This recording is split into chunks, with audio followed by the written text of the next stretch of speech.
Hey guys, it's Brett. Welcome back to my channel. So, August is officially over. It's wrap-up time.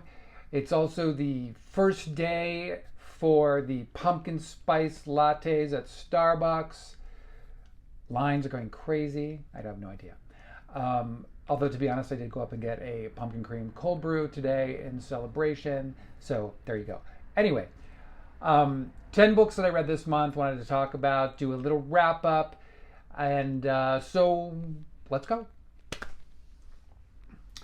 All right, so for me, a lot of August was spent with the Booker long list, and a lot of these titles I've already run over in some previous videos, so I won't belabor them today on this video, and I'll do a quick wrap up.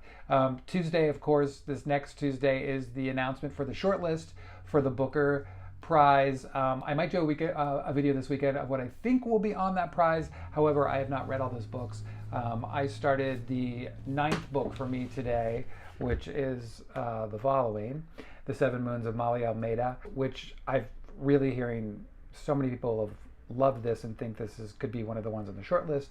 And again, what a great cover. So anyway, that's where I am on book 9. I'm not going to get through all of them before the shortlist is announced, and I'm totally fine with that. The question is, do I read the books that don't make the shortlist if I haven't read them yet? We'll see. All right, so let's talk August. Like I said, it was a really good month.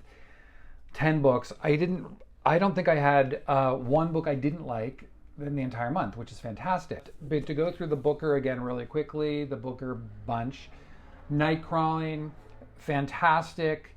Again, about a young girl in Oakland, California, who is trying to survive. Her mother is in prison, her father is dead. She and her brother are living in an apartment where the rent is due. Desperate for money, she becomes a prostitute and gets involved with the Oakland Police Department, and kind of what happens. Intense, but I thought great. Small Things Like These by Claire Keegan, the shortest book on the Booker long list, but this little book packs a punch about a small Irish town in 1985 and a family, in particular one man who is in the coal business, who ends up discovering something at the local convent, which becomes a question of conscience and morals for him, a moral dilemma, should I say, for him. I thought it was a terrific book, and like I said before, quite packs quite a punch in a little parcel. Okay. Booth by Karen Joy Fowler.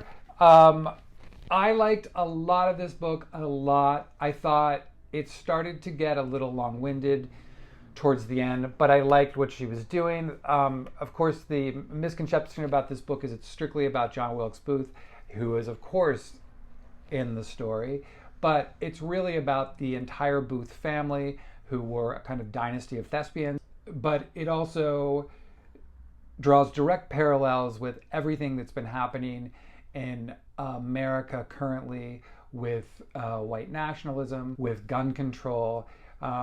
It's kind of genius and also, frankly, frightening, the parallels. Again, and what we don't learn, we're, of course, forced to repeat, which it seems like we're doing. So anyway, good book.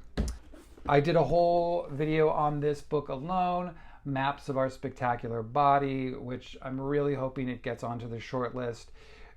One of my probably top 2 favorites this year from the long list, about a young woman married with a child who has breast cancer, based on the idea came from Maddie Mortimer's own mother, who passed away from breast cancer. The kind of genius of the book is that chapters take place from the point of view of the cancer attacking her body.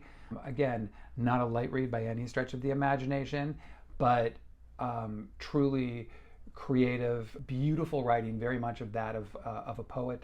love this. All right, so moving on from the Booker list of those books, the 6 other books that I read, I'll start with this one, which again, I touched on in an individual review that I posted the other day. Jeanette McCurdy's I'm Glad My Mom Died. Fantastic memoir of the Nickelodeon actress who was one of the stars of iCarly and then went on to Sam and Cat. A kind of very big examination of the entertainment business and how toxic it is, for starters, for children.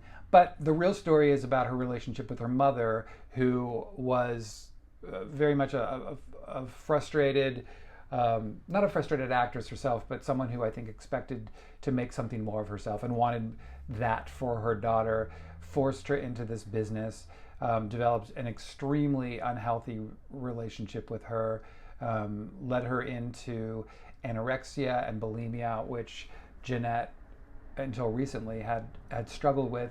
It's disturbing, a lot of it, to say the least. Ultimately, it's triumphant. And I listened to this on audio. McCurdy narrates her own story, and first of all, she's hilarious in the face of so many of these things. And as a writer, manages to be both dry and sardonic and very direct, which I completely appreciated. It never felt indulgent or feel sorry for me, considering what she went through. But a fantastic memoir. It's been a publishing sensation. It's sold out immediately. I don't think they ever expected it was going to sell like it did. Still, it's not back in stock most places.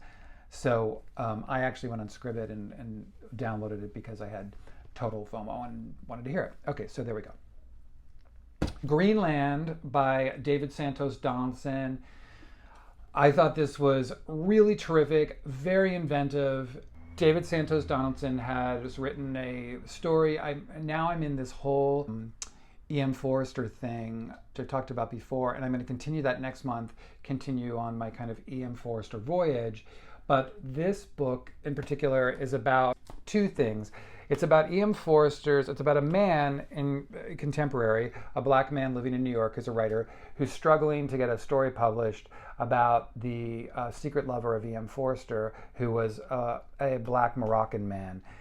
Donaldson takes 2 tacks, and part of the story is you're following the contemporary writer's story of him trying to get this book published while questioning, is he losing his sanity in the process, while the other story is Mohammed El Adil, who is the Moroccan, his story and his relationship with Forster. I thought it really inventive, has a very theatrical quality to the whole thing. Weirdly, it reminded me a little bit at times of Tony Kushner's Angels in America for its kind of grandiosity. It was a really interesting narrative. Very interested to see what else David Santos Donaldson, what he comes up with next. But really good book. Next, The Measure by Nikki Erlick. This is one of the Read with Jenna books. And I've said this before. I have to say, the Read with Jenna books for me have almost always been a win. I don't read all these books. I don't think I've read like one of Reese's. I've read a lot of the Oprah books, but I always kind of take notice of Read with Jenna because I think she picks really diverse, interesting titles. I'm really into them. This is very buzzy right now. The premise of this is a box shows up on everyone's doorstep. Within the box, no idea where the boxes come from, but within the box is a string. Length determines your lifespan. The shorter the string, the shorter your lifespan, blah, blah, blah. So it suddenly sets up this whole faction of short stringers and long stringers, a lot of political questions, everything down to, should people be forced to open their box to find out their string? Should people be left alone? Is it an invasion of privacy? Should people be, example, if you're in the military, should you be let go from the military? Can you be trusted if you have a short string because you might do something rash? Should people be able to run for political positions with a short string? What they could die on the job? So it brings up this host of questions through a series of mostly interwoven characters who are kind of interconnected, which gives the story the kind of humanity and heart of it.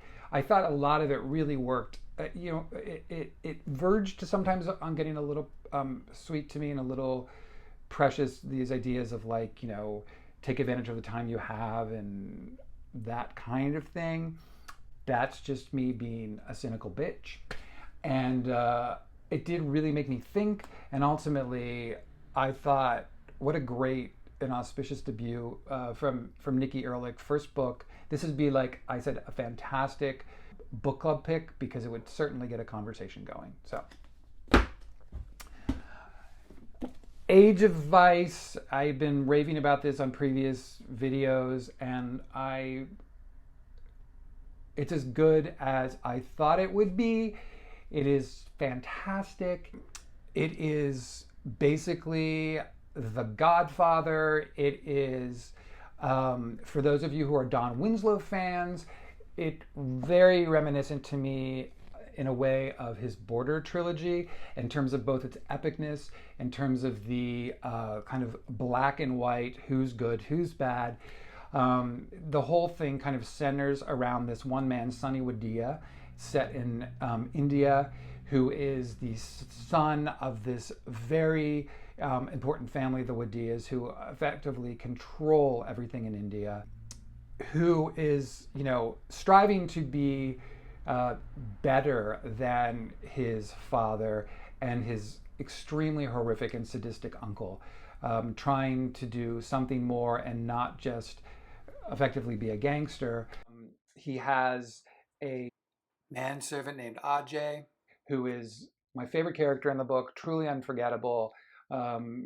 It's all about his girlfriend that he starts to date.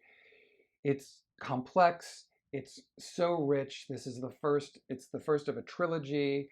It's one of those things that once you get in, you will not be able to put it down. This comes out in January. I think it's going to be a huge, huge book.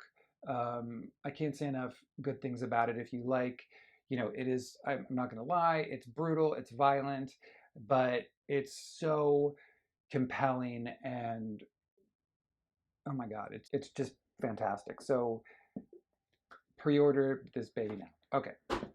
Next is If I Survive You by Jonathan Escoffery. This is getting a ton of heat behind it. Ann Patchett spoke about it the other day and how much she loved it. It's being published on Tuesday. It's a really interesting collection of what Jonathan Escoffery has done. Is a lot of these were short stories that were published in different places, but then he's fleshed them out and put it together as a combined narrative about a family in the 70s who escapes and immigrates from Jamaica to escape the violence there, the political violence there, and end up in Miami. Many of the stories follows the youngest son, Trey, who is the more sensitive kid. He's the intellectual. His journey, his parents, his mother desperately wants to go back to Jamaica. His father starts a business, which his brother gets involved in. His brother is kind of the favored son. But as the stories go through, narrative changes. At one point, it's the father telling his story. At another point, it's the oldest son telling their story, his story. But it's also a very much an examination of race in America, immigration, all of these kind of hot button topics that have come up of late are all they absolutely are addressed here.